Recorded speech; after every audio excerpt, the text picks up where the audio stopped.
365 দিন অ্যাক্সিডেন্ট। ব্যালেন্সারি বাড়ি খেয়েই পড়ে যায় চাকার তলে। বিচার হবে একটা। আপনারা দেখছেন রিপোর্টার প্রেস। বর্তমানে আমরা নাজিরপুর বাজার সংলগ্ন এলাকায় আছি। যে জায়গাটা দেখছেন, এখানে আজকে সকালে একজন ব্যক্তি নাজিরপুর বাজার থেকে টুপলার দিকে যাচ্ছিল, আর একটি ডাম্পার টুপলা থেকে নাজিরপুর বাজারের দিকে যাচ্ছিল। হঠাৎই তাদের সংঘর্ষে হতে হয়েছে। অ্যাক্সিডেন্টটা কিভাবে হয়েছে এখানে? অ্যাক্সিডেন্ট হচ্ছে আমরা সাইকেল নিয়ে বাজার থেকে যাচ্ছিল, বাজার থেকে যাচ্ছিল, বাজার করে মাছ ছিল সাইকেলে। কিভাবে অ্যাক্সিডেন্টটা ঘটলো? এবার হচ্ছে যাওয়া আসা করি অ্যাক্সিডেন্ট মানে হচ্ছে বেদিকে, সামনে গাছ চাকায় বেদিকে ছিল। কিসের সঙ্গে অ্যাক্সিডেন্ট হয়েছে?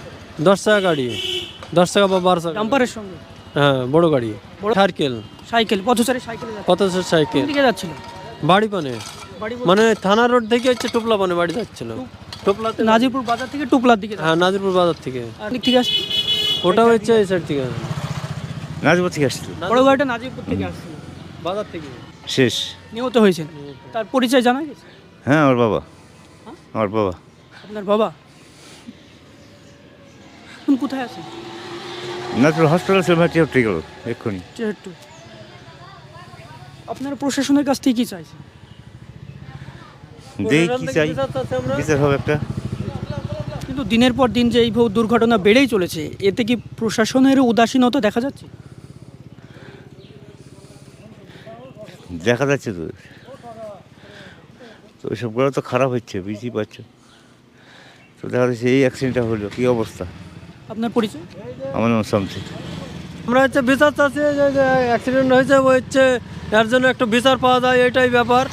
তাই হচ্ছে অ্যাক্সিডেন্ট লেগে আছে, রাস্তাঘাটগুলো ঠিক করতে হবে।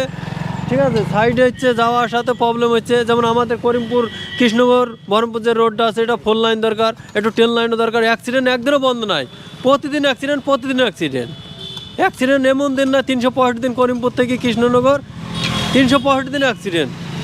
এটা হচ্ছে আমাদের নানা হচ্ছে, তো আরও নানা বলি না, আপনার নানা হবে, আজ আমি যাব, কাল আমার ভাই যাবে, অ্যাক্সিডেন্ট লেগেই আছে।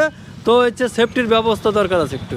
ঘটনাটা, আমার দাদু বাজার থেকে বাড়ি যাচ্ছিল মাছ কিনে, তো এই দিক দিয়ে একটা লরি আসছিল, কয়লা ভর্তি লরি। তা আসার পথে ওই কানাইনগরের দিকেই যাচ্ছিল লরিটা। তো আমার দাদুর বয়স হয়েছে, এবার সাইকেল চালালে সাধারণত একটু হাত পা কেঁপেই চালায়। তো এইখানে কাছাকাছি যখন আসে, তখন আমার দাদু ব্যালেন্সারি বাড়ি খেয়েই পড়ে যায় চাকার তলে। হ্যাঁ, কোনো রকম হয়তো টাচ করেছিল, একটু ঠেকেছিল, কিন্তু সেইভাবে ধাক্কা লাগেনি। নাম হচ্ছে সলিম শেখ, টোপলা বাড়ি।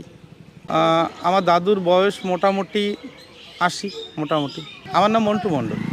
তিনি জানান যে ইনার বাবা, এখানে যেহেতু রেল ব্যবস্থা নেই, পাশাপাশি রাস্তা সংকীর্ণ, এখানে বড় বড় গাড়ি যাতায়াত করছে, তাই জনসাধারণের দৈনন্দিন জীবনে দুর্বিষহ এবং ঝুঁকিপূর্ণ অবস্থায় তাদেরকে দিন কাটাতে হচ্ছে।